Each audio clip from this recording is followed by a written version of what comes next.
Now, with the tension, viewers, and with the escalation of tension between the United States of America and Iran, Indian ships are again stranded in the Strait of Hormuz.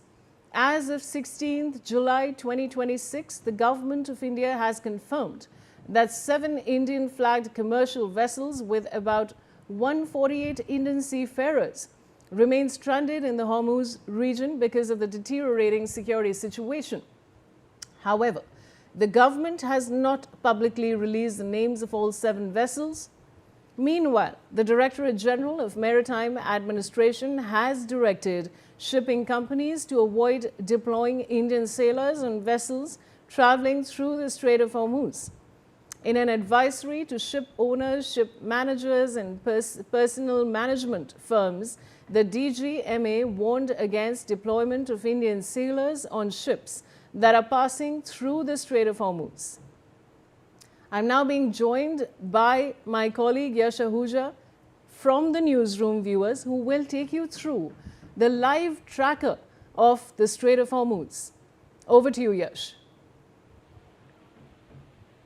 Yes, Vaishali, what we have right here in front of us is the live marine traffic in the Strait of Hormuz as we speak. This is how the Strait of Hormuz looks, relatively empty. Remember this pre-war, this whole area was flooded with tankers and with marine vessels trying to cross, because this is the global, the global choke line of oil and gas traffic. This starts from the Persian Gulf, goes through the Strait of Hormuz and enters the Gulf of Oman. But if we zoom in and take a look near the Kesham's Island, near the Bandar left, near the Khumzar, near Khasab, it is relatively empty. This was the route that Iranians, left open for the global traffic when the ceasefire was, when the ceasefire took place. But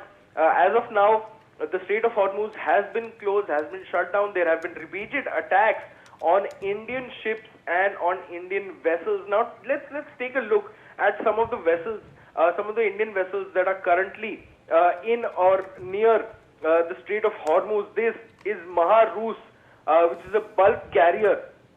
It has crossed the Gulf of Aden. It has not taken the Strait of Hormuz route. It has taken this Gulf of Aden route. It has traveled all the way from south, from the east of Africa from Somalia towards the Arabian Sea, and eventually will dock in India. It is currently on its way. It is in green, which means it is moving. It is moving at 10.3 knots and at 115 degrees starboard. Looking at Leela Vadinar, it is a very, very large oil tanker, crude oil tanker. As of now, it is docked near the Fujairah dockyard in the United Arab Emirates. If we zoom in a little, this is its exact spot, Leela Vadinar.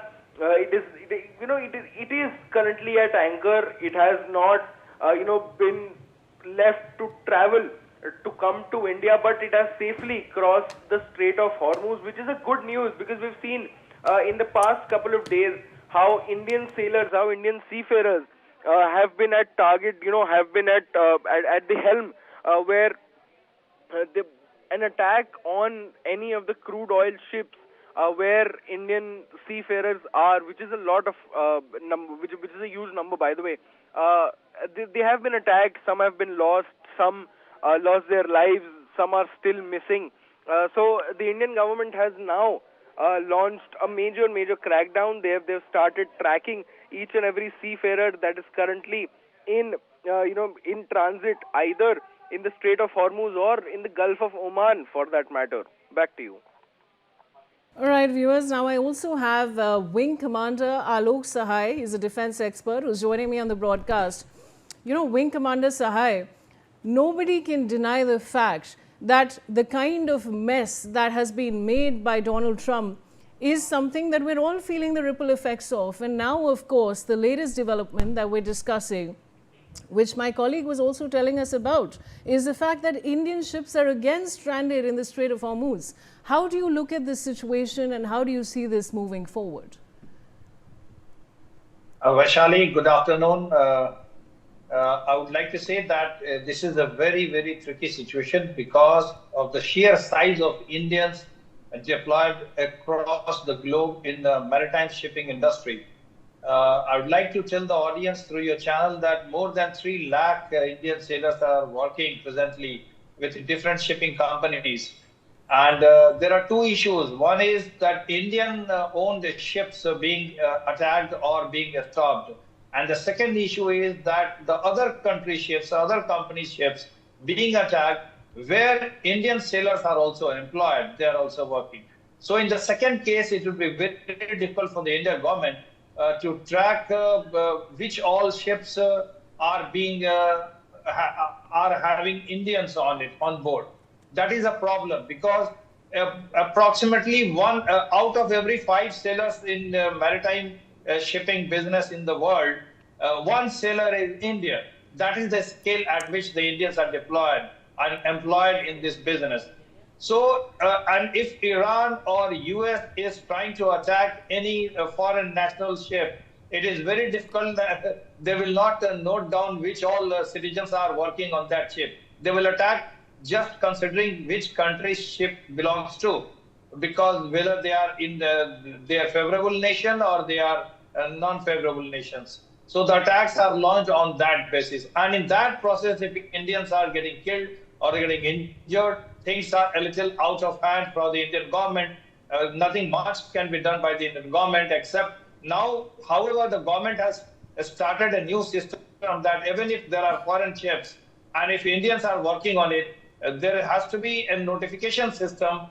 Information has to be given to the a cell has been created where these informations will be stored and these ships will be monitored. And if anything happens to Indian sailors, even if they are on foreign ships, this cell will exclusively extend help and work as a one-point contact for all types of assistance to be provided. So this this Strait of Hormuz is becoming a very, very hotbed for the future also. Let me tell you, Vaishali, that there is a lot more at stake for Iran also. Iran is not only trying to control this area just for the sake of income. Iran knows very well that if they control this area, they will be able to control all oil shippings from the Middle East Gulf countries, oil producing countries.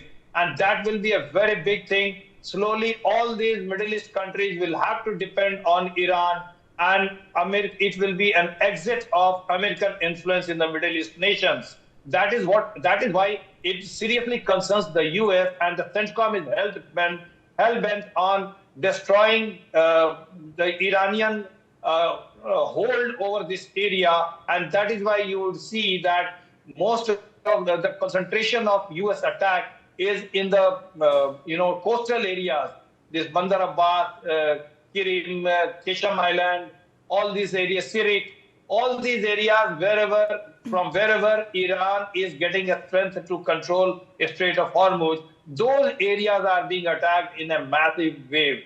So there is a big race going on between Iran and the US to control this route.